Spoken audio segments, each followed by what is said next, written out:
This podcast is part of the Everyday Heroes Podcast Network, the network for first responders and those who support them. Hello, my friend. Welcome to the Hero Academy podcast. I created this podcast for you if you are a first responder, police officer, fireman, nurse, military personnel.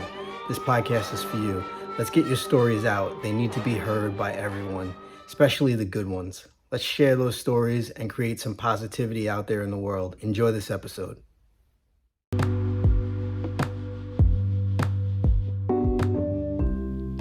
Hello, family, and thank you for joining us for this week's episode of the Hero Academy podcast.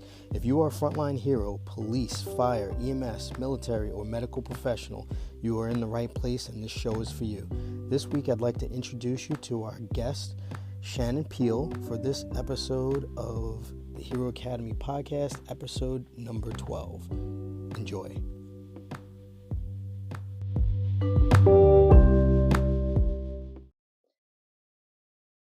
Thank you. I have Shannon Peel with me. I appreciate you being my guest today. So just a little backstory, if you could go into your history and just tell everybody about you. Okay, so I was born and raised in British Columbia, Canada, and I currently live downtown Vancouver. I started my business about 4 years ago. It's called Market Appeal, right after my children moved out. And I help brands define their stories and tell them to the marketplace by creating everything from a tweet to publishing a book. My company, Market Appeal, publishes interactive multimedia digital magazines to tell brand stories. So what are digital magazines? Because I don't subscribe to any, so I don't know what they are. Okay, well, there's different types of digital magazines like Forbes, Huffington Post. Those are basically websites, but they're a type of magazine. The magazines that I publish are more interactive because they're flip book. I use a flip book technology, but I embed videos and audio. So I embed podcasts and music and do voiceovers. The links are there, so you click and then the pop-up for the window for the website comes up and you can do whatever it is on that website. You click the X button and you're right back in the magazine again, and then you're flipping to the next book. So it's a very guided way to tell a brand story and ensure that people are able to dive deeper into the parts that they're interested in, and can skim over the parts that they're not so interested in. That sounds pretty cool. And before that, what were you doing?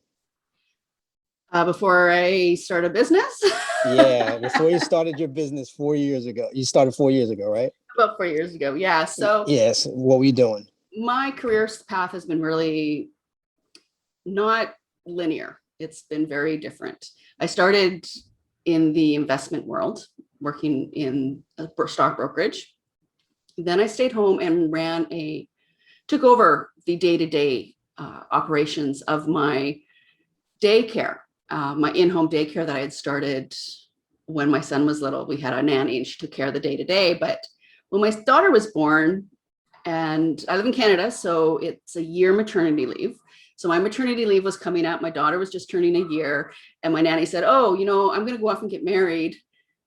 And I'd been home a year. I'd been helping her with the daycare. I'm like, hey, you know what? I can do this. I can take care of these kids and be home for my kids. And that lasted 3 years. I was managing the needs of 8 families, 11 children, 6 schools, and all on my own. From 6:30 a.m. to 6:30 p.m. I would have children. Then I'd have my children. And then I decided, I'm not busy enough. I'm going to volunteer for the soccer association. And so then I became the volunteer coordinator, which meant I was responsible for 800 families and organizing 3 large events and making sure that everybody met their volunteer requirements. And the way that I do things, it's not just a long line for hot dogs and one bouncy house, which is what it was in the past. I went all out, and every vendor at the end of the events were like, you did such a great job. Love it. I ended up getting hired as a photographer for a photographer company. So I was taking pictures of schools and Santa and Had a little side business on my own where I was taking portraits of families, and everything kind of went digital, and I couldn't afford the digital camera. And so that business kind of died down a bit. Then I went into sales, professional sales. I thought, you know what, I got to learn how to sell better. So I was selling into the oil and gas field, pump jacks and oil pipe from China. Okay.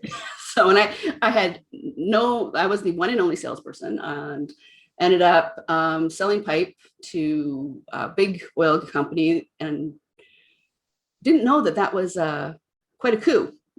So I thought I wasn't doing a good enough job. So I decided to go do something else. And turns out it was quite a big thing to do. I ended up selling advertising for years after that. And I really enjoyed selling advertising because, once again, you're trying to figure out how can I get an audience to pay attention to this brand and choose them over their competitor. Because I would create the ad myself and go in, and that's why I was able to sell so well, because I brought a visual for them. Then we moved to Vancouver, and I couldn't find work for quite a while. I ended up in online reputation management, working for an online review site for contractors, and it was my job first to sell to them, and then I was promoted into a coaching role where I was helping the contractors create the actions and tasks for the system. So I was training them on how to use the platform, and then how to go out and ask for reviews, how to manage bad reviews, and how to utilize the reviews that they got in order to tell their story out into the marketplace and to get more interest.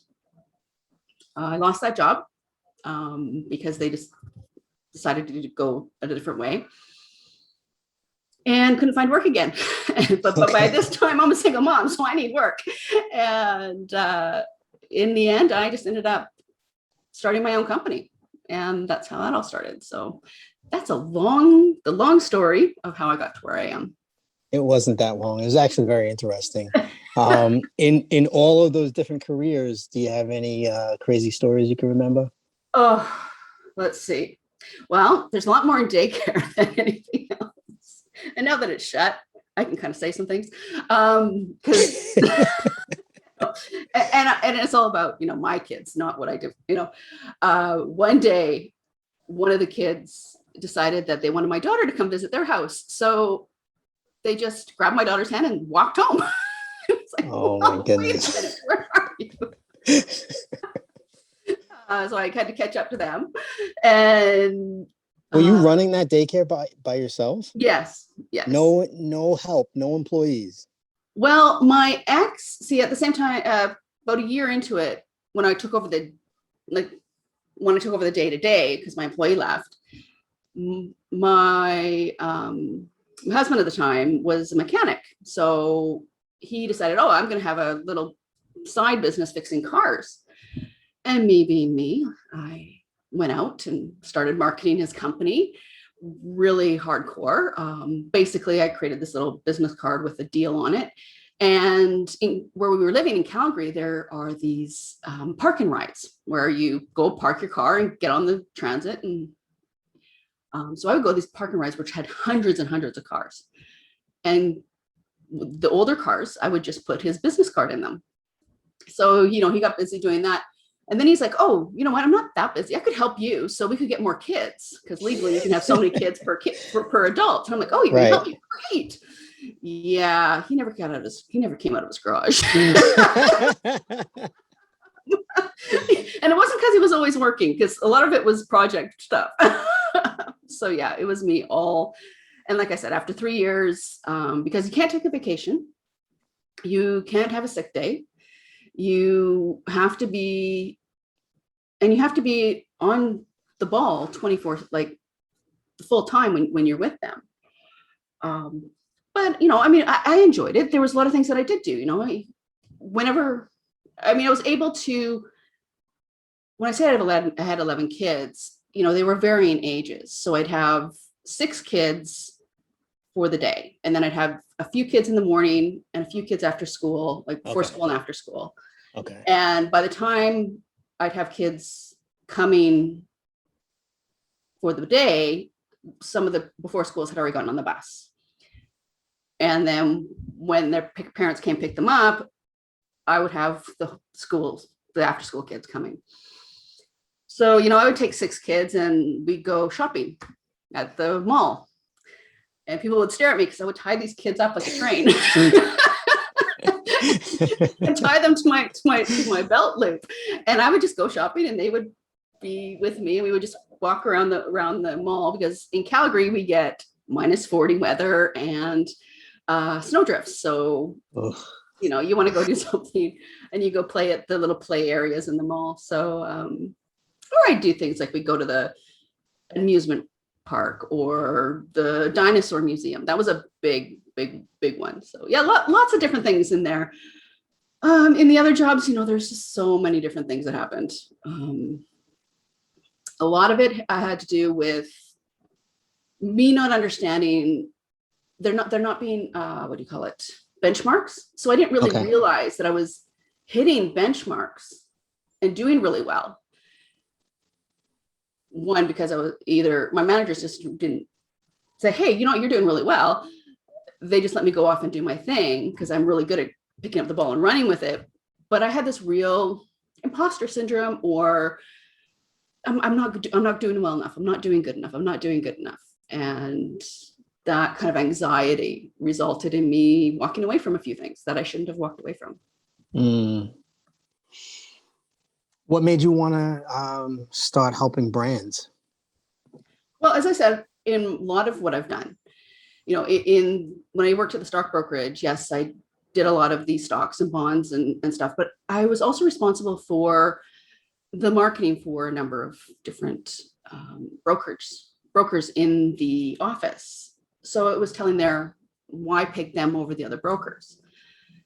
Then, in daycare, once again, I was responsible for the marketing. Why pick my daycare over another daycare? And so in sales, same thing. Why pick this item instead of the other item? And it's telling that story.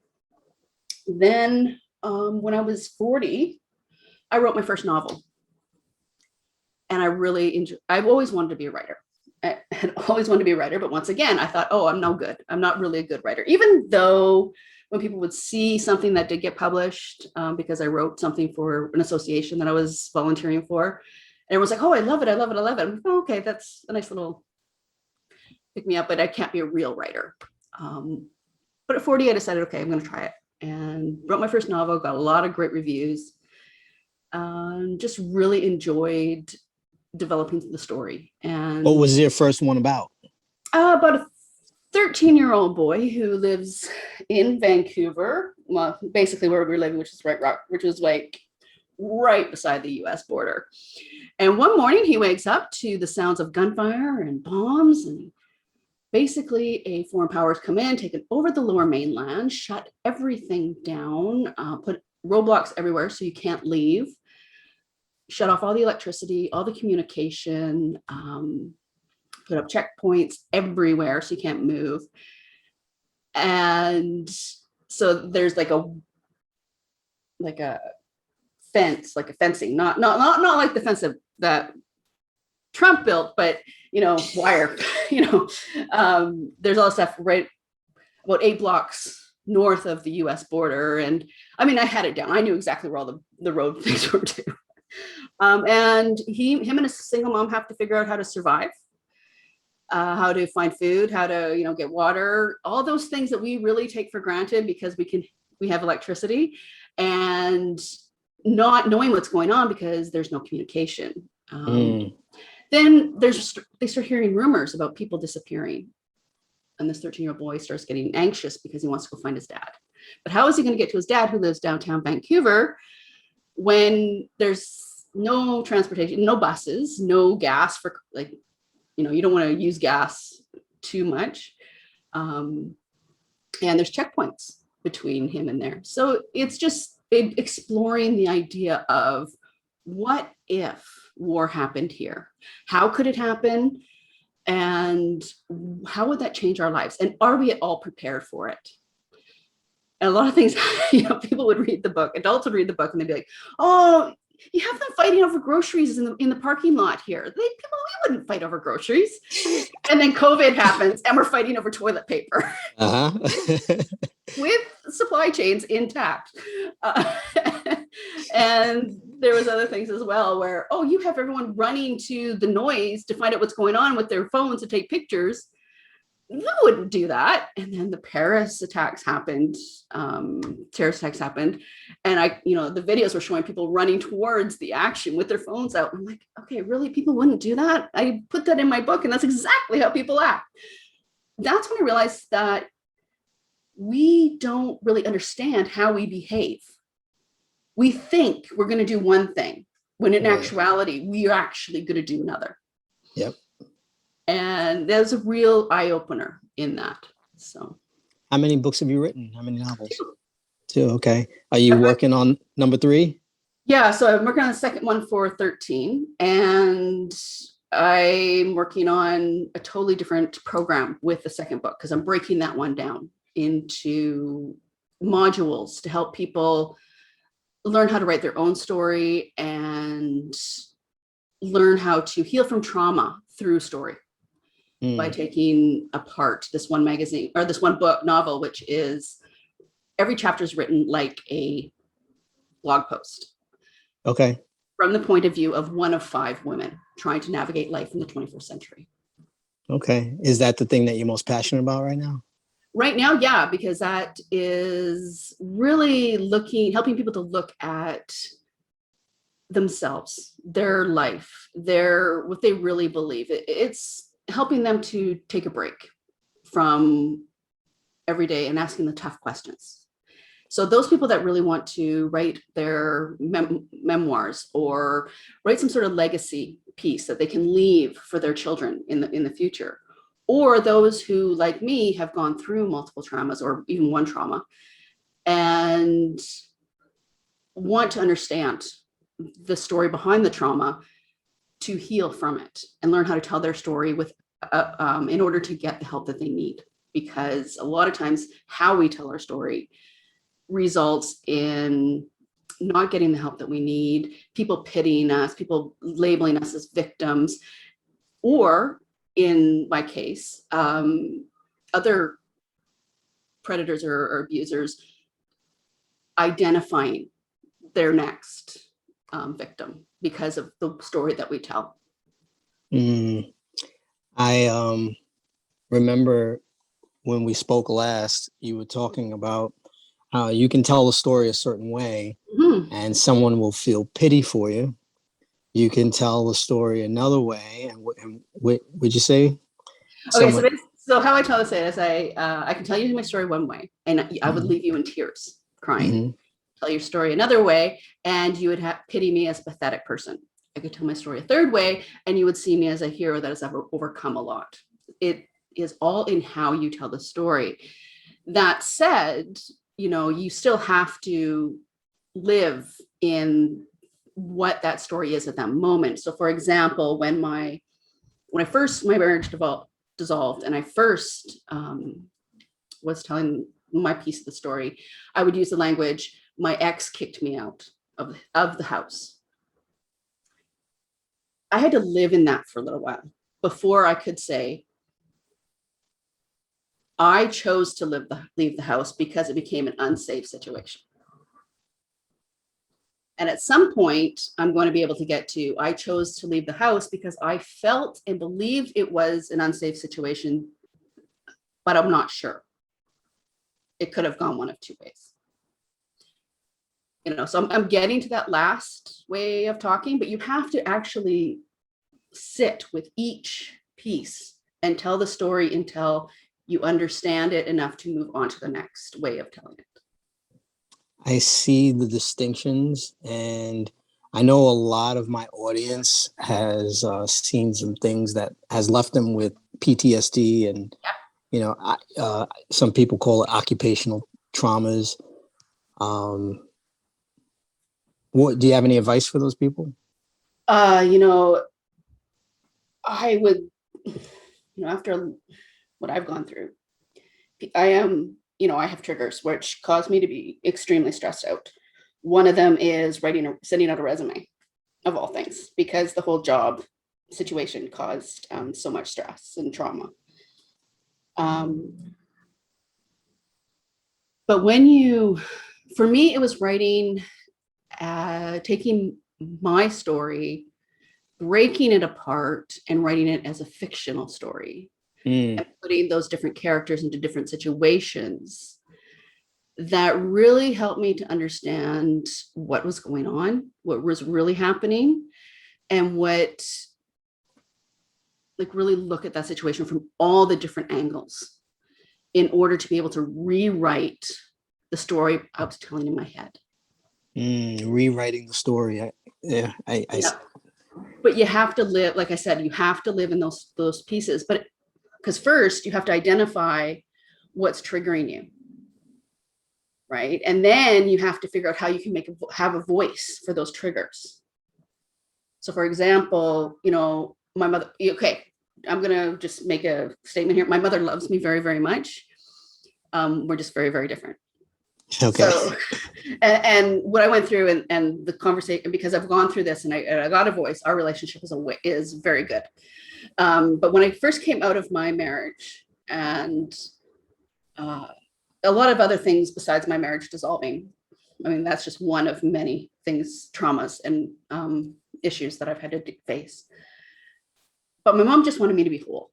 She just wanted me to be unbroken and be the woman that I was, or that she thought I was. So she would say things like, when one door closes, another door opens. All those placating positive statements.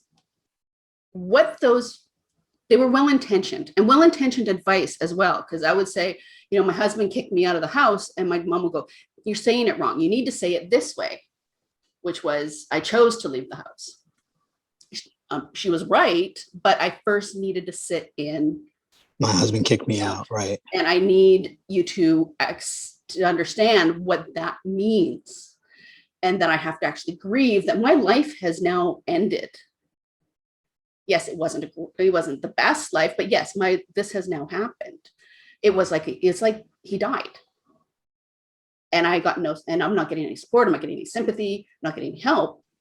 Like when we went to, once again, I live in Canada, so there's all this help. So my mom would take me to family justice counselor, and we would be going over all my options. And then the family counselor looked at me and said, "Okay, well, you're an abused woman, so you need to go deal with that before we can move on." And my mom just looked at her and said, "She's not abused. What are you talking about?"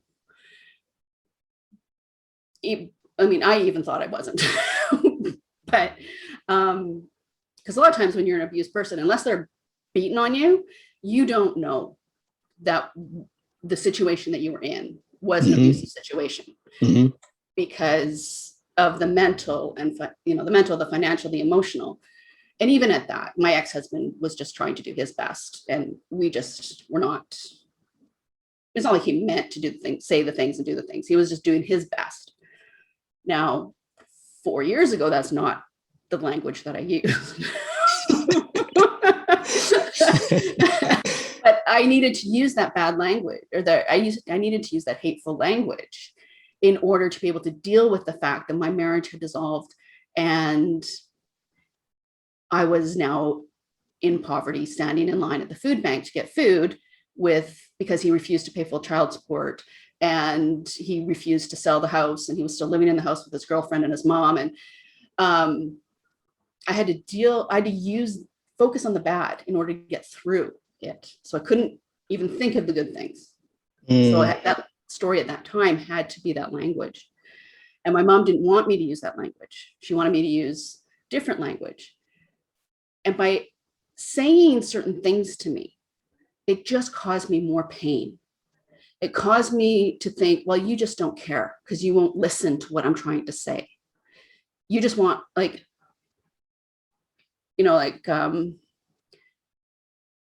what it really comes down to is you don't care about my pain. You don't care about where I am right now. Even though they do, they just don't know how to voice it. They do not know how to say it. And most people do not know how to listen.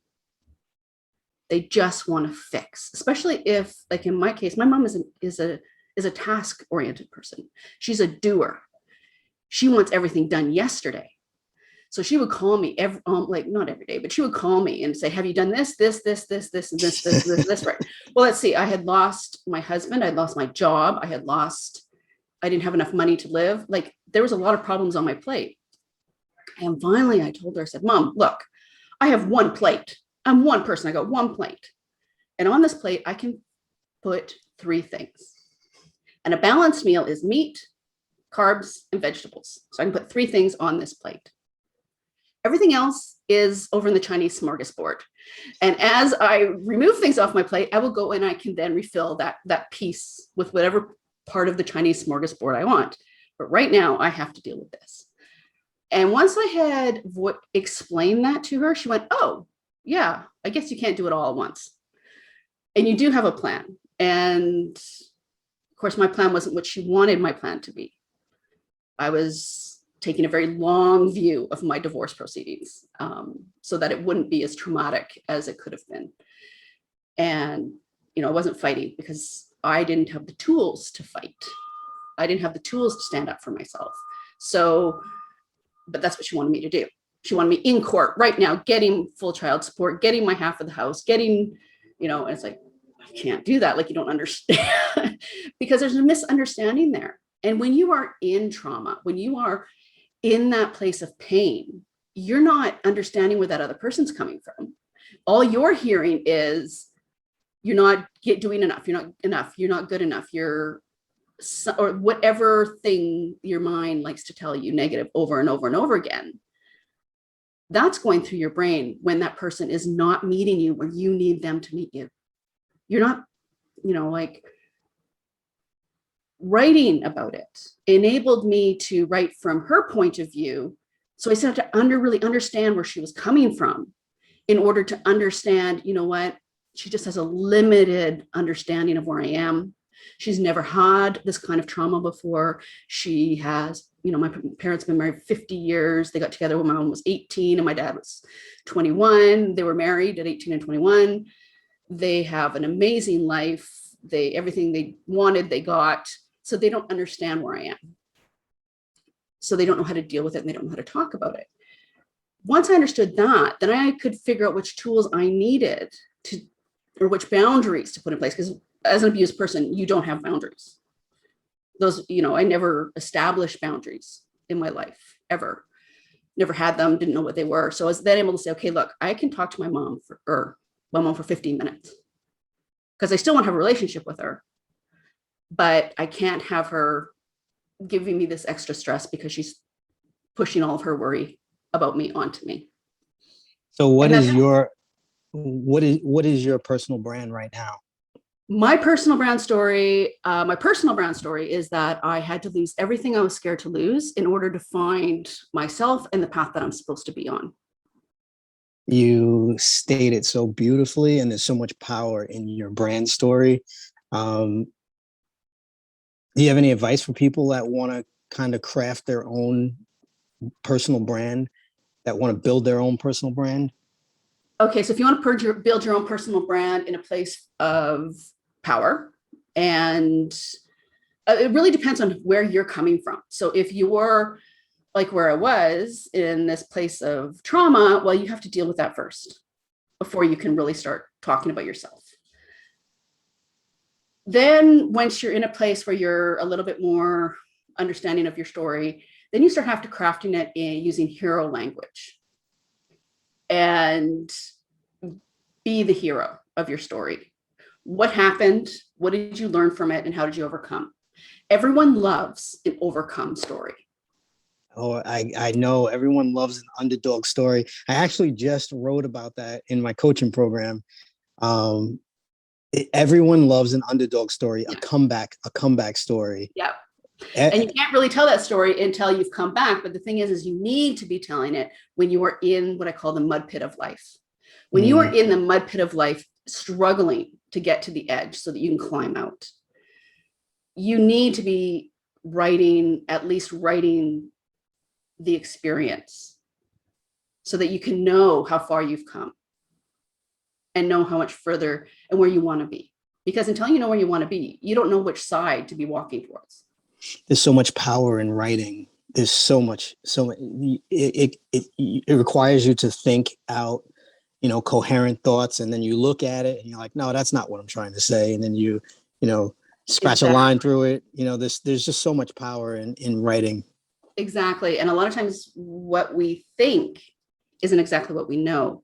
One of the things I do for brands or companies or professionals whom I am crafting stories for, one of the first things I sit down with them and say, okay, tell me what your core values are, your top 5 values. What are your core values?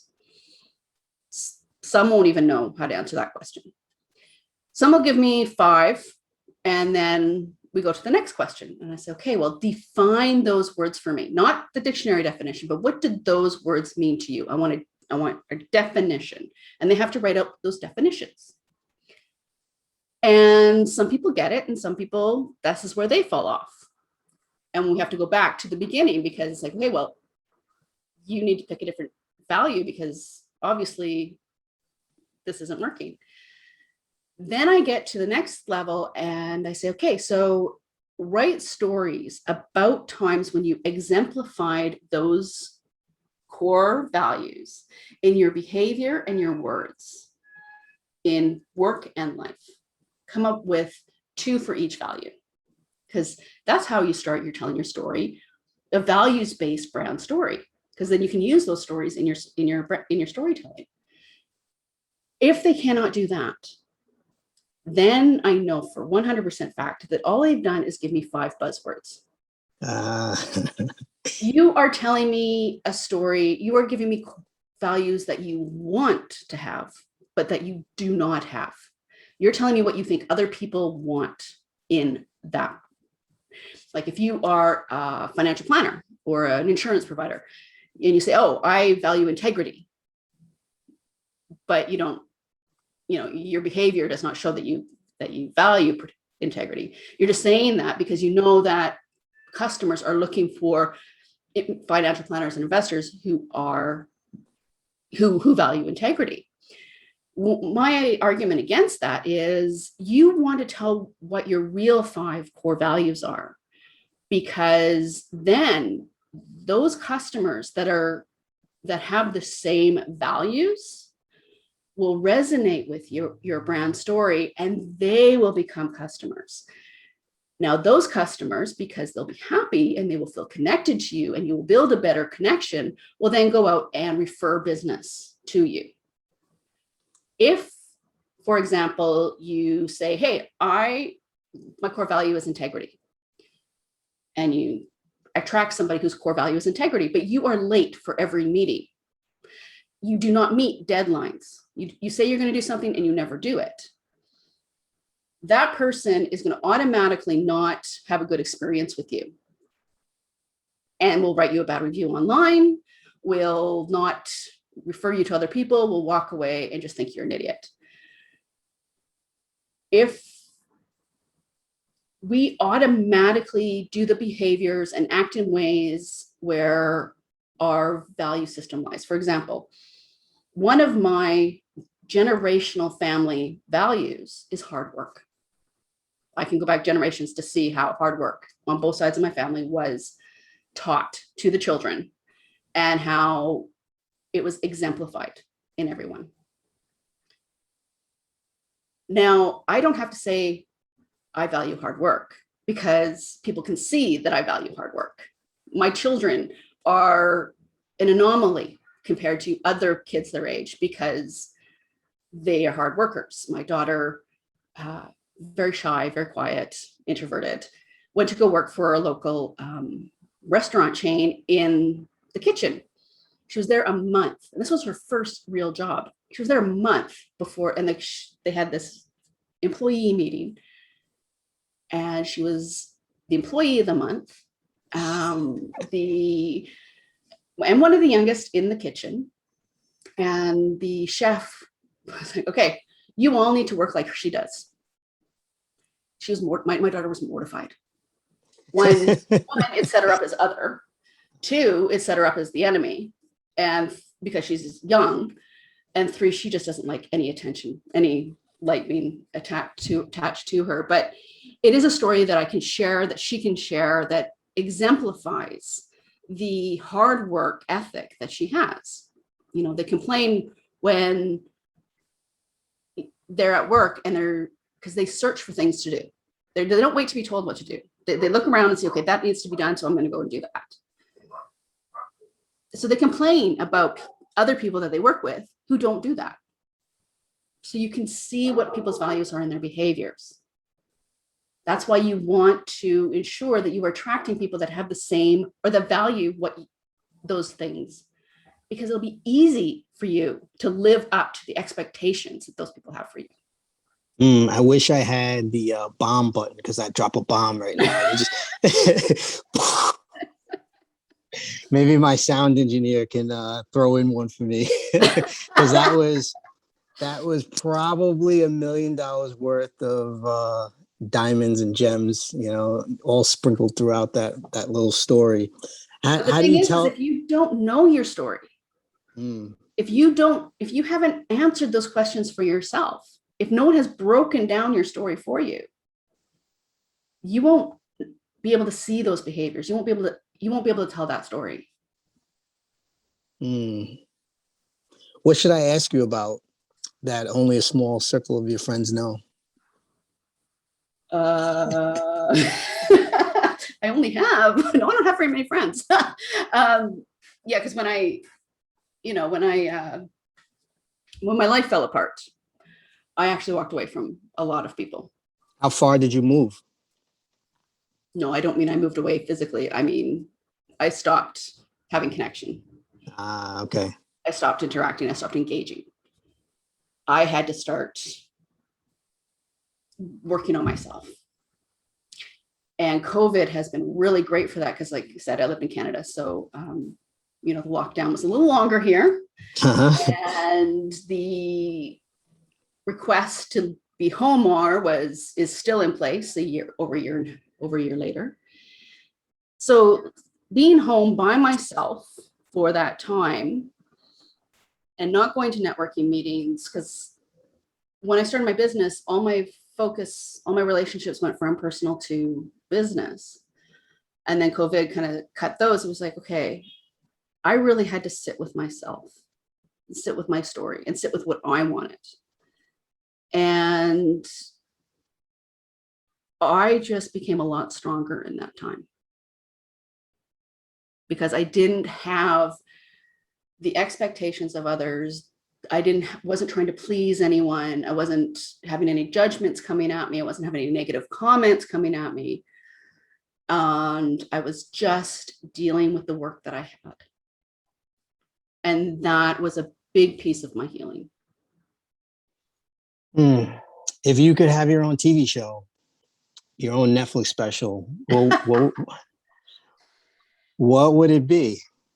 You know what? I would probably be my novel about the 5 women trying to navigate life in the 21st century. Because it's kind of written like a TV show. Each chapter is actually a blog post episode. So it's like each chapter is an episode. Do those 5 know each other? Yes. Or they do? Oh yeah. So in some way their lives intersect.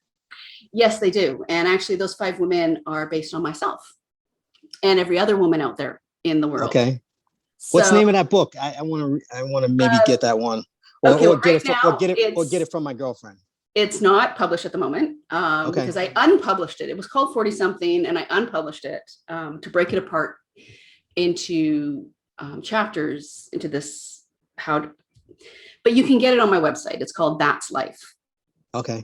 You can get the ebook version or the PDF version on there. It's called That's Life. And basically you have Charlie, who is a very bitter divorce lawyer and has shared custody of one child. You have her best friend, this one friend that she just met, who she hangs out with a lot, and she is a party girl who loves hanging out with men of any kind. She has a very nice alimony from her ex-husband, so she's very well off. And they get into arguments because the party girl, makes excuses for the way that men behave, and oh, that's just the way that they are. It's okay for them to treat me like that because that's just the way they are, and I'm going to go and treat them like that back. Whereas the bitter woman is, well, all men that treat you like this deserve to be, so it's this little fight that goes back and forth, which really helped me understand my, dichotomy, the dating dichotomy, the online dating. So I write about online dating, and it's this dichotomy between you want to learn from your past mistakes, but at the same time, you don't want to brush every man with the same brush. So it's kind of working at that. And it's also like in the book, at one point, Charlie has this conversation with one lady while her date's sitting there, and her date, which was going really well, all of a sudden gets up and leaves because of her language and what she's saying and how she's talking. Then there is Charlie's sister, who got married young, has the perfect husband, 4 great kids. Sorry, there is a fourth great teenagers, and just lives a traditional life. She's a stay-at-home mom. This is the foil for everybody because she's the traditional. She's the traditional. Then there's her sister-in-law, who, perfect husband, 2 perfect kids, works from home, has her own company, pretty, great figure. Just from the outside, her life looks wonderful. Everybody's jealous of her, but she has no passion. She's just she's the one asking all the hard questions. Like, is this all there is to 40? Is this all there is to life? Like, I'm missing something. Mm-hmm. And in her, I really explore that whole depression and disconnect with what we have compared to what we wanted, or being tight, just having the life that life gives us instead of going after the life that we want. I really like that statement you just made, having the life that life gives us instead of going after the life that we want. Yeah, it's like she is living the American dream, but it's left her empty.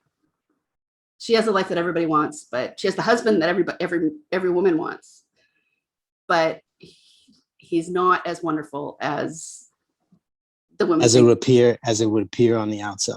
Yeah. And then the last woman is the abused woman. She's just been kicked out of her house. This is my abuse story, where she's kicked out of the house, and really exploring that. Well, why don't they fight back? Why are they so scared all the time? Why is it that they're so timid, but at the same time they look so capable? And why can they do everything and yet nothing?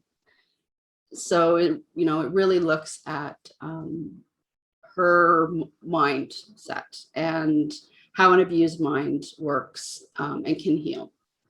So, yeah, I definitely think that my girlfriend, she loves to read a lot of novels, and she would definitely want to read that one. Okay, well, I will definitely make sure you get one. What's your copy of it? What's your website? Marketappeal.agency. Is that where I can find that?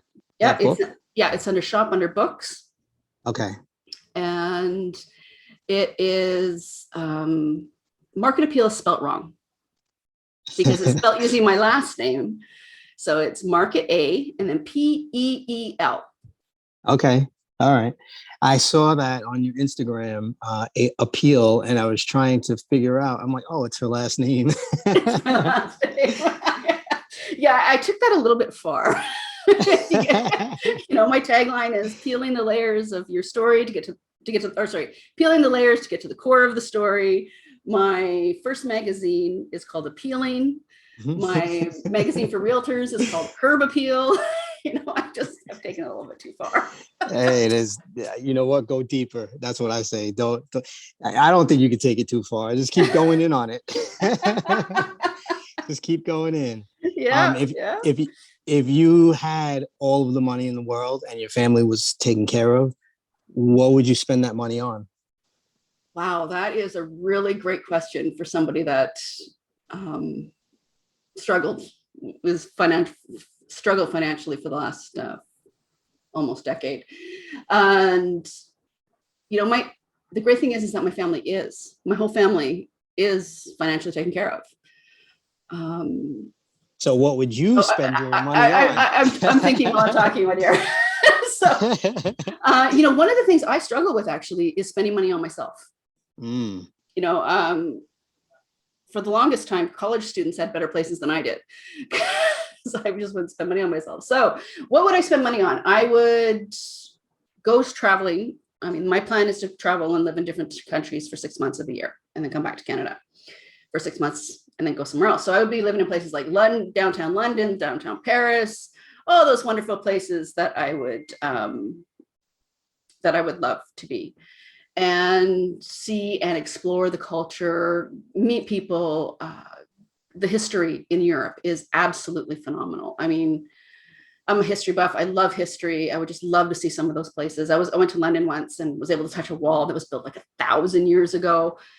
And, I may not know the people that built the wall, and I may not really know their story, but they built that wall, and that wall is still standing. And because of the efforts that they did in their lives, they took a step to help us get to where we are now. Sure, you can look through history and see that, through the Dark Ages, when the church, after the Library of Alexandria burnt down and the church took power, and the church, basically stopped us from advancing and actually regressed us into, but Dark since Ages. then, every generation and everything that we do has helped society over time get to where we are today. And we may not know the stories of the people that we came from. Genealogy is a huge thing that a lot of people do. And I've gone on and I've gone on to ancestry.com. That was one of the projects I did during COVID. And on one branch, I was able to go all the way back to 1500 because someone had already done it, which is great. It's like, oh, thanks. I can see that. In other ones, I couldn't go back as far, but we learned certain things. Like, I didn't know that. I mean, there's a whole story that I actually ended up writing about, because there is a story in my family, and I know that there's a picture. I saw the picture, just can't find the picture, of a Sir Robert Peel. And no, I'm not directly related to Sir Robert Peel, but there's like a cousin or something. And he's the one that started the police force. We have police because of Sir Robert Peel. And somehow my family has an attachment to him. Cannot figure that out though. But when I was doing the whole researching thing, I found out that my mother's grandfather was a peeler in London. And he married a woman who was a cook in Queen Victoria's kitchen. So she was making food for Queen Victoria and the prime ministers of the time. So it's kind of interesting to look at that story and go, okay, well, if, Hey, what's a peeler? A peeler is a cop. I thought so. It's a British cop. Sorry, it's a British. In West Coast North America, peeler's a stripper, but in London, peeler is a cop. Trust me, I know what they are, because peeler was like the big joke, the big thing that guys like to call me. But yeah, so it's kind of an interesting story to see that one side of my family is connected to another side of my family, and that connection emulates in my birth, because I'm the one that connected those two branches. We don't, and things like, oh, well, women never worked, we were always in the home. Well, that's not true. We know the noble story and the rich people's stories where the women worked and they weren't allowed to, or the women stayed home and they weren't allowed to work, and they were supposed to be very pretty things that their husbands could be proud of at parties. We know that class's story. the rest of the masses where we live and we are a part of, women worked hard jobs all throughout history. So, you know, this whole women working and becoming equal and stuff like that, there's a whole argument that I have against where feminism has come and how it's actually hindered women and hindered men and hindered, but that's a whole other conversation. What's your next project? Oh, my next project? Yeah. Oh my goodness, what do I want to do next? Okay, well, right now I'm in the middle of breaking That's Life apart and building these modules for people to really look at their lives. And so basically the first piece is the chapter. The next piece is a bit of my story and how I connected with that chapter. And then the last piece is questions to help them figure out how they connect to that chapter or the themes in that chapter, what was being talked about in that chapter, so that they can then write their story and their piece about whatever the question was. It sounds like the makings of a great coaching program. Yeah, it's going to be great, I think. I'm a journalist at heart. How could go ahead. You were saying you're a journalist. I'm a journalist at heart, and asking those questions that make people think is one of my superpowers, which is, like when I've helped a few people write their books, and one of the things that they always said is, wow, that's a deep question. And at the end of the process, they're like, yeah, I mean, I really had to dig deeper than I would have dug on my own.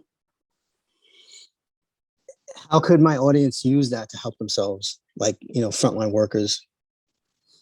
Well, I do have a program that they can sign up for in order to get the monthly or packages to enable them to do the work. And then there's like a Zoom call that they can come on, and in order to have the accountability and to share their pieces and talk about how they can share them in order to heal. And that's on my website. It's called Life Unpeeled. So if someone's dealing with some kind of trauma in their life, or whether it be work trauma or personal trauma, they could sign up and do the work to help them work through that trauma. Yeah, I mean, a lot of times the questions, even though the chapter might be about something that you think, oh, well, simple as getting ready for family dinner, right? Like there's a chapter about getting ready for family dinner, but in the story is actually, when you break it down and really think about it, it's how does Rose she asks her daughter to help her by going to the grocery store, and she gets attitude. She runs out and finds out that they don't have enough beer, and she turns around to figure out how she's going to solve that problem.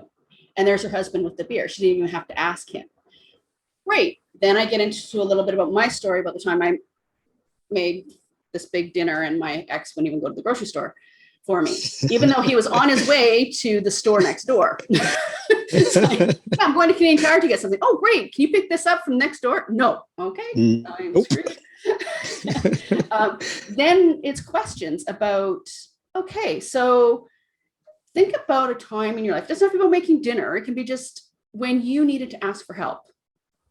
And who did you ask? What was their response? How did you feel about that response? Did that response improve or stop you from asking for help again? Or did you continue to ask other people for help? And it really then dives into the concept of, sometimes the people that you want to help you are not equipped to help you. And yet there are other people standing there trying to help you, and you're not wanting their help because you just don't want them to help you. You want this other person to help you. And it's trying to get you to see where the help really is and understand how the choices that you're making are inhibiting you from getting the help that you need. If you're continually trying to get this one person to help you, and the way that they react to you is actually causing you trauma and actually causing you pain, and is putting your healing backwards, you have to learn, okay, you know what? I need to either cut that person out of my life, or understand that person is just not equipped to help me. So what this person can do for me is this and this. I don't go to them to ask for help, but I do go to them if I just want to have a beer at the pub and kind of shoot the breeze. That's what they're good for. And you really understand where people's strengths are and how you can connect with them better. And then you look at this other person and go, okay, you know what? That person actually is there for me and has the qualities to actually listen, and knows how to listen, knows how to ask those questions to help me see where I'm at and help me to find a plan for myself. The therapist type person. Now, that may not be the person that you call to go and have a beer at the pub, because they're not fun. You know, I'm this therapist type person. My friends, before my life fell apart, my friends were always calling me to talk about the boyfriend that just dumped them, to complain about their husband, whatever it was that they needed help with, they would be calling me. But then they would tell me, oh yeah, I had this house party and we invited this person, this person, and this person. Of course, I wasn't on the invite list. Yeah, it's like, okay, so I fit into this piece. But, you know, I can be really proud in the fact that that's my strength. However, when my life fell apart, I couldn't be the rock that they needed me to be anymore. And that really caused our relationships to dissolve. Doesn't mean that there's anything wrong with them or anything wrong with me. It just means that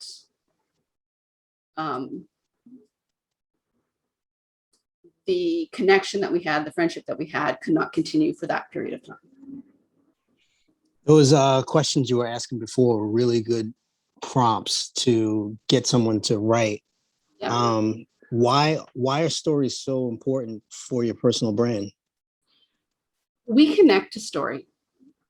And when you're trying to, so you could have a personal brand where you are telling people what you do. And it's like, oh, I do this, this, this, and this. Okay. So for example, I have a company that I work with where the CEO is always saying, okay, no, you need to tell them that it's for $19.99. You need to tell them that they need to buy this and they need to buy that. Nobody is interested in the sales pitch. I don't remember a time that I ever resonated with a sales pitch. I can remember a lot of times when I've watched commercials that I resonated with because they were emotionally based stories. And then it's like, oh, yes. And then that brand becomes a good feeling.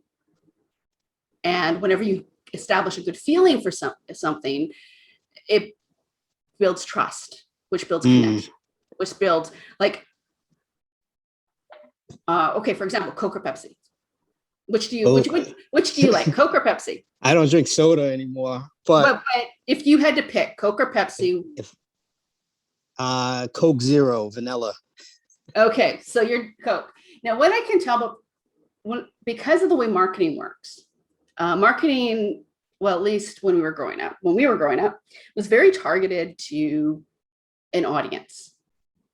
Coke targeted people that had traditional values, that were about family, that were about connection through through history, because they were really working on the fact that they were an old brand. They had the family values, the Santa Claus, all that kind of traditional type thing.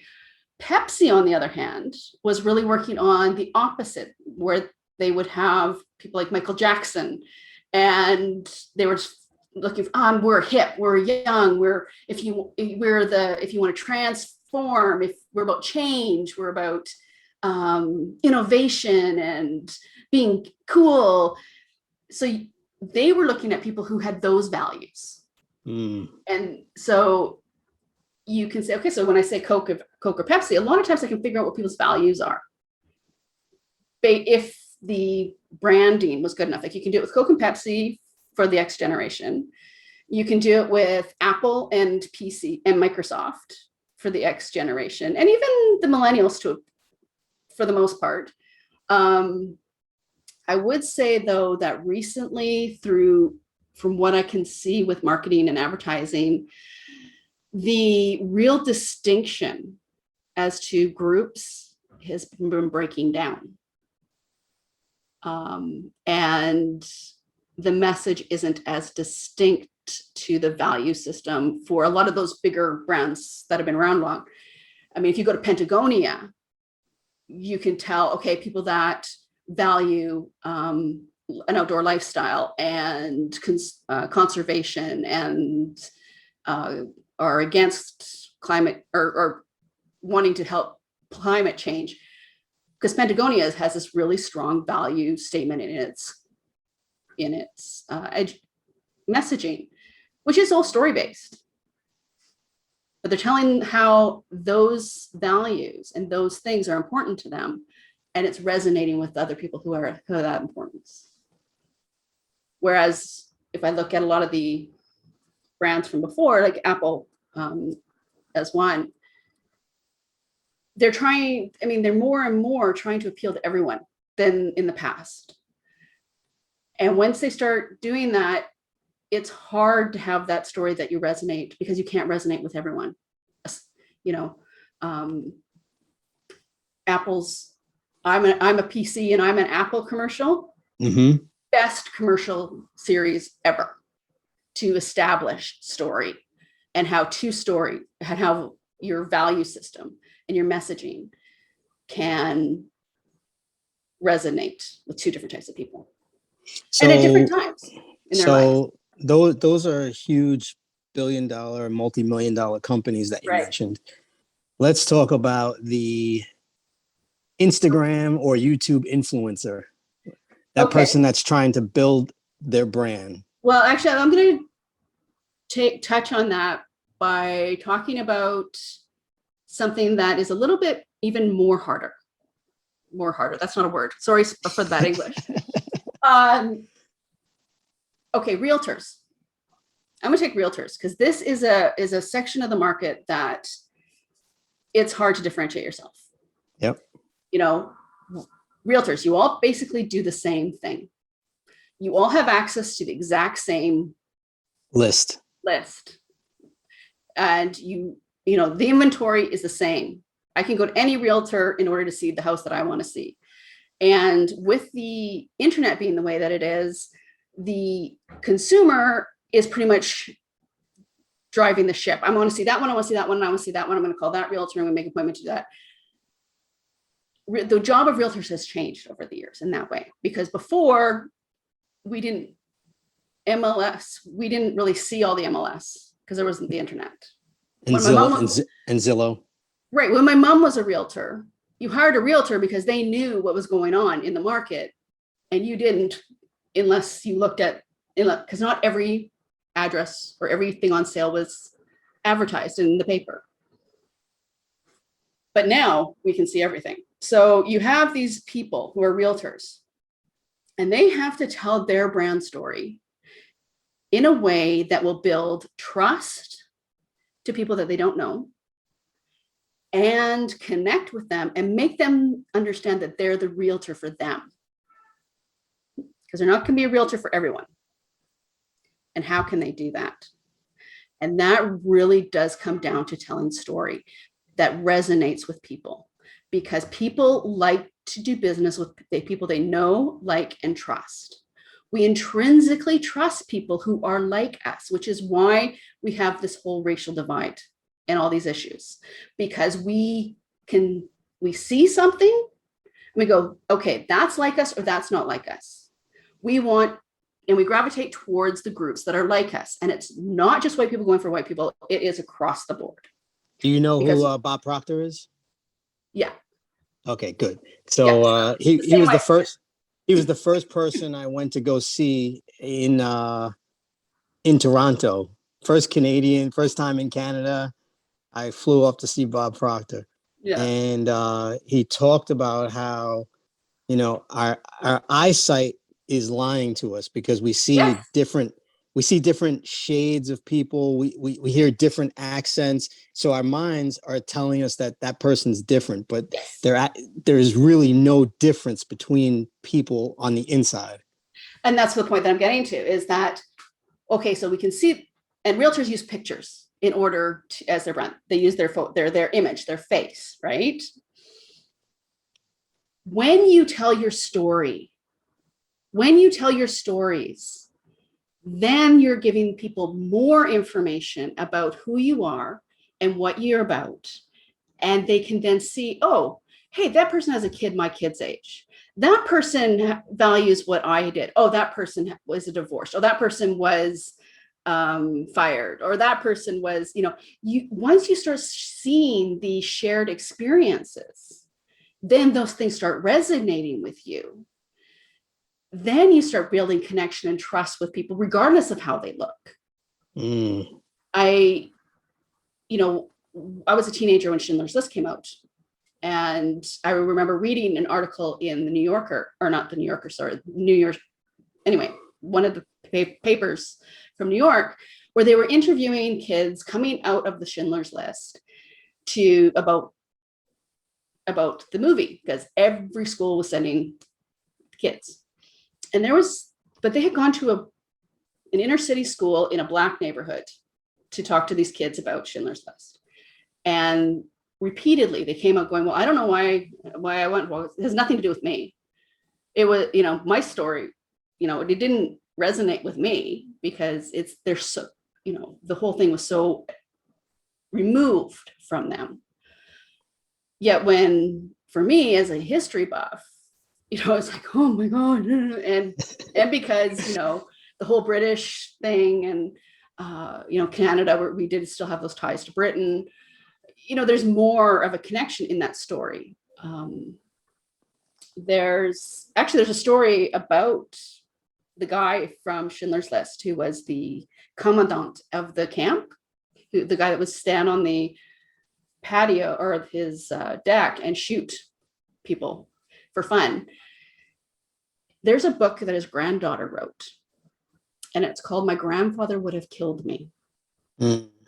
She is a mixed race. Her mother was white, and her father was Black. And she didn't find out that he was her grandfather until she was an adult, and by finding a library book about her mother and her grandmother. So it's a really interesting book if you are into that. But, finding that book about a mom and a grandma all of a sudden brought a connection for her, which then brought a connection to the guy in Schindler's List, which then builds that connection. But if you have no connection, if there is no thread for you to pick on and weave together, it's just other. I love Victorian literature. And a lot of Victorian literature is all about the other. And how, if you're like Jane Eyre, in Jane Eyre, Rothschild's wife that's locked in a attic is from the Caribbean and is seen as other, is seen as crazy, is seen as mentally unstable, is seen as a burden, as non-important, as having no value because it's other. And I think that we are like that still, not to the same extent. Society has come a long way, and I think that we really need to celebrate how far we have come And acknowledge it, right? However, we still have a long way to go. And I think that once we understand each other's stories and how we have and find those shared experiences and those shared values and those shared ideas, we will have less division in the world. I agree 100%. And there's something called Lunch Club, where you get on there and you can talk to people from all over the world. And their program just sets you up with people from all over the world. And you have these conversations with them. What's this called? Lunch Club. Lunch Club? Yeah. So I've talked to people from South Africa, Bangladesh, all over India, all over Europe, South America, of course, North America. And you talk to them and you are talking to them one-on-one. And when you do that, you're listening to their story and you're sharing your story. You're finding these connections that make you think, oh, you know what? We all are looking for love. We all want our kids to grow up and be safe and happy. We all just want to feel secure. And you're finding all of these things that where you're the same. It's one of the reasons why I love to travel, because I've learned those same lessons that you just mentioned. My goal is to put right now, it's to put 2 stamps every year on my passport, That's so cool. Just to go see someplace else. But like you, I would like to live someplace for 6 months, then live somewhere else for 6 months until I'm tired of doing that. I like having roots. I like having roots too. Well, I think because I have roots, my family has lived, my parents live in the house my great-grandfather built. So I always know that I can go there and feel like I'm at home. Yeah. How can we know ourselves better through story? I think you really already touched on this. Yeah, I really touched on that. Is that because a lot of times we don't know ourselves. We really don't. I mean, all you have to do is go on an online dating site and try and fill in your information. Well, not even try and fill in your information, just have a conversation with somebody. And you have this conversation with them, they tell you who they are and what they're all about and what their value system is. And then you meet them in the real world and they start behaving in the way that they do. And you realize that what they told you is not what they are. And you feel like you've just been totally catfished or something. And you blame them and you hate them, when the reality is they just don't know themselves, or they are trying to get attention. And they just, we're all just trying to get the same thing. And you just brought up dating sites. So I just want to ask you this last question before my final 5 questions. Depending on the platform you're on, how do you structure the different stories for different platforms? Like say for Instagram versus Facebook, LinkedIn, dating website? Okay, so for LinkedIn, you're going to definitely want to be more professional in your tone. You're going to want to be more professional in your voice. And you're going to want to, so the first thing you want to say is, you want to answer the questions, who am I? What can I do for you? Or what do I do? And how does that help you? Right? So you need to give them a reason to pay attention to you. And it's not who you are, it's how you help them. So you have to, there's this whole thing about you being the hero of the story, or you're making the audience the hero of the story. And it's, once again, it's in the wording, right? So it's in how you say it. I could say that, hi, I'm Shannon. I write books and tell stories on social media and blogs and this and that and the other thing. And I could tell you how great I am and how wonderful I am, and that I could get you, leads and all this stuff. But that's all about me and making promises that I know I can't keep. Or I could do is what I said before, which is where I help people, and this is what I do. I help people define their story and tell it. So if you, now all of a sudden it's like, okay, the audience goes, I need someone to help me define my story and tell it. Okay, this is the person, that's what she does. How do I do that? I do that by creating everything from a tweet to helping you publish a book. That's simple. So when you're writing something on LinkedIn, it's very much that way. When you're talking on Facebook, it can be a lot more casual. You can have a little bit of humor in it and be more personable and be more individualistic. If you are on a dating site, this is a little different because I have tried everything. Trust me. I've been single now for almost a decade. And humor goes a long way. Not being so serious in your thing. You can get frustrated. Like I read some of them and I can tell that the guys are frustrated just as much as the girls are frustrated. Let me tell you. And you want to list off the things like, well, if you're this, if you're that, and don't contact me if blah, blah, blah, blah, blah. Try not to do that. Because when you start out negative, it's just be like, okay, well, this person's just pissy.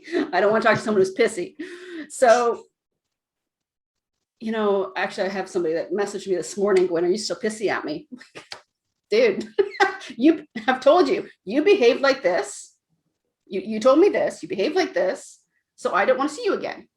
And you're calling me back. So, you can be as nice about it and as clear about it, and people will still misinterpret what you mean. But when you're writing your profile, talk about your values. Like, I value these things in myself and in other people, because once again, if you value hard work and you put on there that you're this fun loving person that has flexible time, a person that works 9 to 5 and wants to just hang out and spend time on evenings and weekends and have fun contacts you, but you never really have that flexibility because you're always working. It's not going to work. So why set yourself up for failure to begin with? So talk about your value system. Make it fun. Make it a bit about humor. So if you don't want certain type of person contacting you, you can still say it, but just be fun about it. Like, I said something about, what did I say? I said something about, hey, if you're just looking for booty calls, I'm just not a booty call girl. Nothing wrong with that.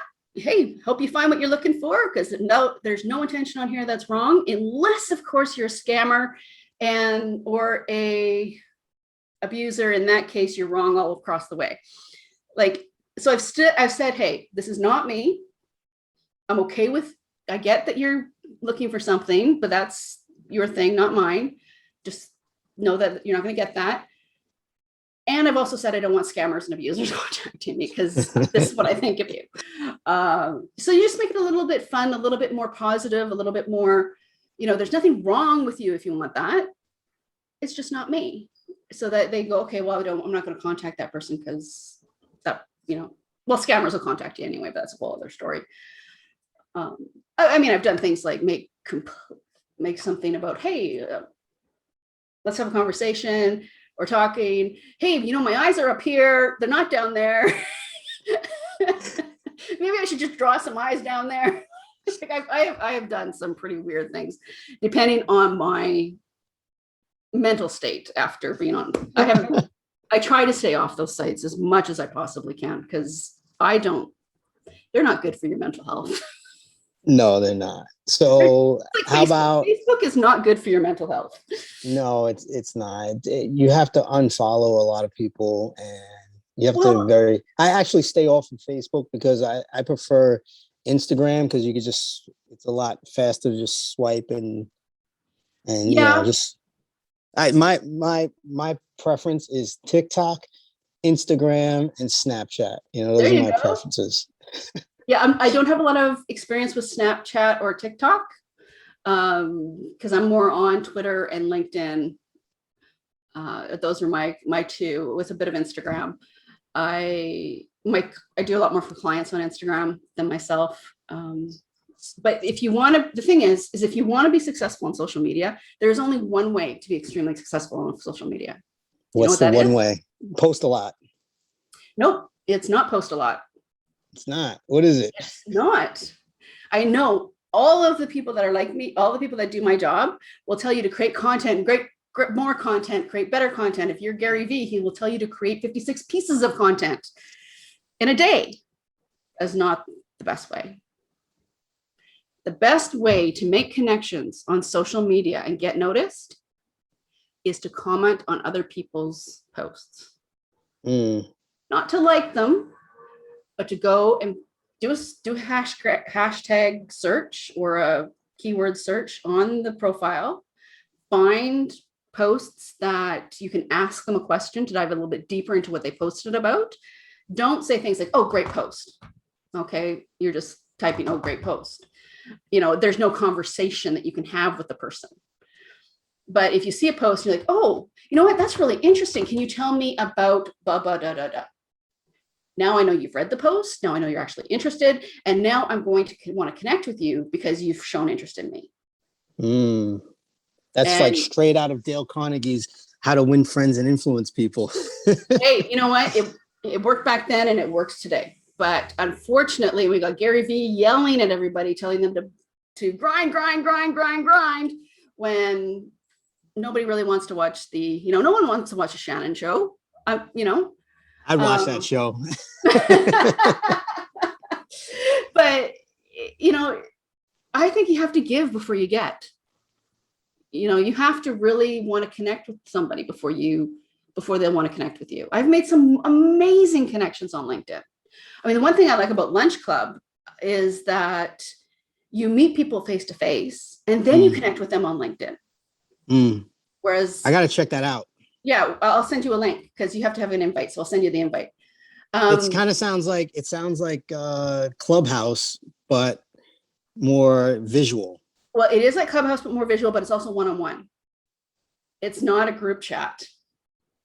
I got off of Clubhouse because it was just a big, I found myself getting sucked into conversations and spending just way too much time listening to other people's conversations. And I was like, all right, I'm wasting too much time on this app. So I stopped listening as much.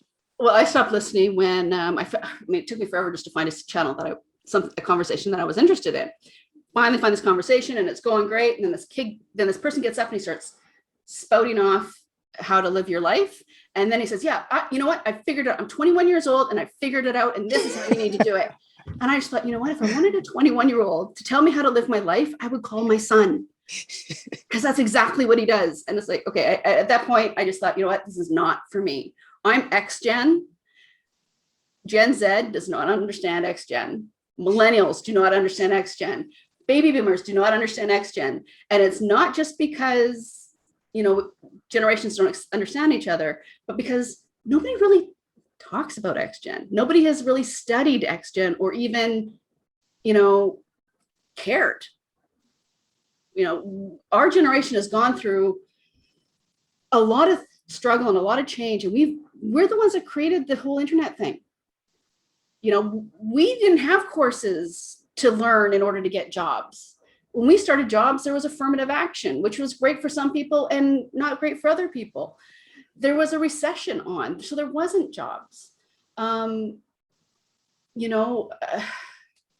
Baby boomers were not retiring. We were told, go to school, get an education. When you graduate, you'll be able to get a job.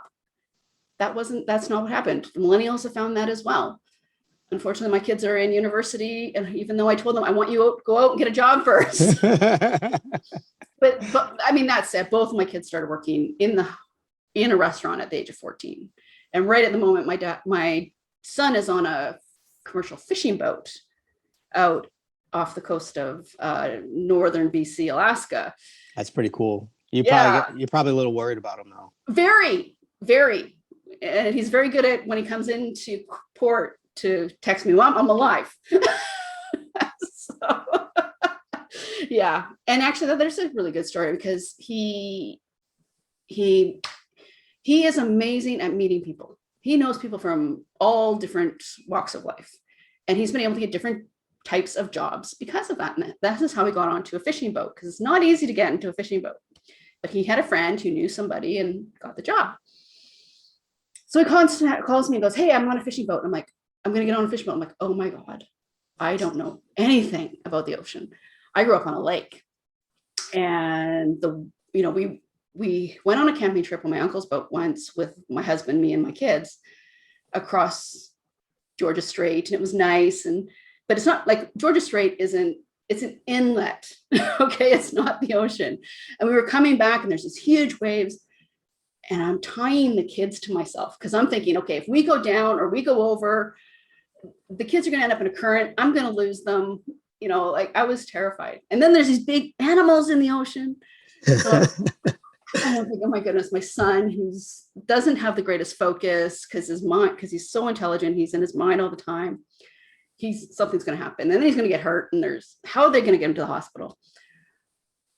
If he had gone into logging or the oil patch or mining, I would have been fine because I know people that are done all that. So I'm okay with that. But anyway, then he called me the night before he was supposed to get on the boat, and his girlfriend had just broken her leg. She's broken it so bad she's in surgery, and he can't go into the hospital because of COVID. So he can't see her, and he's calling me. He's like, okay, I think this might be a sign that I'm not supposed to go. And then he starts giving me all the reasons why he shouldn't go. And my first thought was, great, I can keep him going. This is awesome. Then I stopped and I thought, well, let's see. This is BC. You cannot see the BC coast except for by boat. We do not have a road that you can drive up the BC coast. He will see things that he will never be able to see again in his life. He'll get to see orcas and dolphins and all sorts of things that he's never seen. He'll get to experience being a commercial fisherman, which was one of the things that was on his bucket list. Did you see Seaspiracy? No, but I had pictures of the perfect storm going through my head. So you should watch the Netflix special. Do you have Netflix? No, I don't, and I am not watching anything as long as he's on a boat. So Seaspiracy, it's actually not. It doesn't really have to do with boating. It has to do more with commercial fishing. Oh, okay. Yeah, well, he's just on a really small little fishing boat. But in the end, I kind of was like, you know what? Why did you want to go in the first place? And then I started asking him questions to get him to realize the reality of the situation that he was in. And then I said, look, call Emily, call her mom, talk to them, and call me back. So then by the time he'd done all that and really thought it through, the next day he was on the fishing boat. And I was still like, I'm not watching The Perfect Storm. I am not watching anything to do with the sea. I'm not watching the whole thing about fishing for crab off of Alaska. No, you should definitely not watch The Deadliest Catch. Yeah, it's like, no, I'm not watching any of that right now. Well, because they're on the way up, like that's where they are. And well, there's a scene in Perfect Storm where the guy gets the hook caught in his hand and goes over, and then it's being dragged down because of the type of fishing that they're doing. And that's the type of fishing that they're doing. That's what fishing my son's doing, because they're going after halibut, which is put the thing on the hook and throw the hook over. And I just got to keep that image of that guy going out of my head. Shannon, let me ask you, what's your definition of a hero? Definition of a hero is anyone that overcomes the crap in their life and doesn't give up. And when stress is at its highest and you're at your lowest point, how do you save yourself? How do you show yourself love? That is a hard one. That really is a hard one, because I am so isolated and alone. Well, I'll tell you what I think you do. You sit down and you start writing. Yes, that's what I was about to say. I don't have a lifeline to call. What I do is I sit down and I understand by writing it out, and I write an article about what it is that I'm going through. How often are you writing? I write every day. I write something every day, but it's not always about myself. Like, I write articles for clients. I write articles for my magazines. I write articles for my clients' magazines. I just wrote something today about the habit of writing a little micro blog or a little micro joke. And I got that habit. I learned it from Jerry Seinfeld. Did you ever hear the story of Jerry Seinfeld? No. A young comic approached him and asked him if he had any tips for an up-and-coming comic. And Jerry Seinfeld said, in order to be a good comic, you have to tell good jokes. In order to tell good jokes, you have to write every day. Yes. So he has a calendar that has the entire year. I just ordered the calendar off of Amazon, actually. Cool. It has the entire year view. And every day that you sit down and you write a joke, you put an X. Like for me, I'd put a V because I like the V for victory. Yeah. Or a check mark. But what Jerry Seinfeld did was he put an X for every day, and he talked about keeping that chain going. Mm-hmm. So, he said that was the best advice that he could get.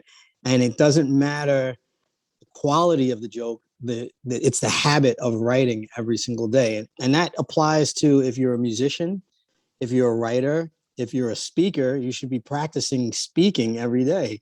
If you're, but you, even as a speaker, you have to know what the story is. before you open your mouth. If you think, oh, I can just get up and speak.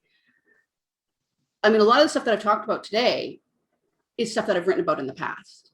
I know the stories because I've written them out. And there's a beginning, a middle, an end. I know where I want to start the story. I know what details I want to leave out, and I know what details I want to put in. There's a lot of details that I don't ever want to tell anyone. One of the big mistakes I see people doing when they're trying to tell stories is they put in too much detail. Rarely do I find someone that doesn't put in enough, but you can also not put in enough. Most people want to try and tell you everything. And what happens is the audience gets lost in the detail and they have no idea what your story is about because you do not know what your story is about. It's very common, like when you talk to a friend on the phone and they start telling you, well, I went to Superstore and I bought this and I did this. Oh, wait a minute. But before I went to Superstore, I went over here and did this. I got to tell this in the right chronological order. It's like, no, you're not giving me a play-by-play. No, it's too much. Startup companies who are pitching to VCs or pitching or salespeople who are trying to give a sales presentation, they do it as well, where they stand up and they give a presentation and they just try to tell everyone everything as fast as they possibly can, and they lose their audience. Instead of just painting a story with a really broad paintbrush and then giving people the opportunity to ask questions, which then you can then dive deeper into the details of that piece. I get it. Would you ever consider coaching other writers or other people who want to start their own brand? We kind of talked about this. Yeah. You've already been coaching? I haven't quite, I'm just starting. It's not a formalized program yet. It's not a formal, I'm just starting, like on Tuesday mornings not this Tuesday, but on the 20th of July, every Tuesday morning, I am going to start having a 30-minute Zoom chat where people can come in and we can talk about whatever brand story is going on. And then from there, and then there's steps beyond that. But at least I can start with that. And then, of course, any unpeeled members, it's a whole Facebook group too. You could have a community of writers, brand, people who want to build a brand. Oh yeah, I have a Facebook group for that. But it's, I think it's way more important to have the one-on-one FaceTime to help people, because I can give you a whole do this, this, this, and this. Do these 10 things. It's not going to help you if you don't do those 10 things. And it's not going to help you if you don't understand what that step really means. So you need the accountability piece. You need the additional questions. It's discovery. I help people discover themselves and discover their story by asking the questions that they never think to ask themselves. I like it. I do the same thing. What's your power? It's you said it earlier. It's the ability to get people to think. Yeah. My superpower is understand. I am very good at understanding what people mean in a lot of ways. I have one client who, he tells me something. He goes, "You're really good at listening, but you're also really good at hearing what I'm not saying and putting it and writing," because I write for him, right? So he tells me, and then I'm able to write a bigger piece because I understand what he means, even though he hasn't expressed what he's meant. And just the last question, I don't know if you're a comic book fan or a movie fan, but if you had a comic superpower, what would your power be and why? Oh, you know what? I have enough empathy I have a lot of empathy, but it would be great to be able to read people's minds, because everyone keeps thinking that I can just plug into their head and know what they're talking about. And I didn't know, I just said I had that was my superpower. But if I had just a little bit more of that, just a little bit more, I would be perfect. And I appreciate your time and I appreciate this conversation. I think I learned that's one of the benefits of interviewing people is I learn every time I learn a little bit more.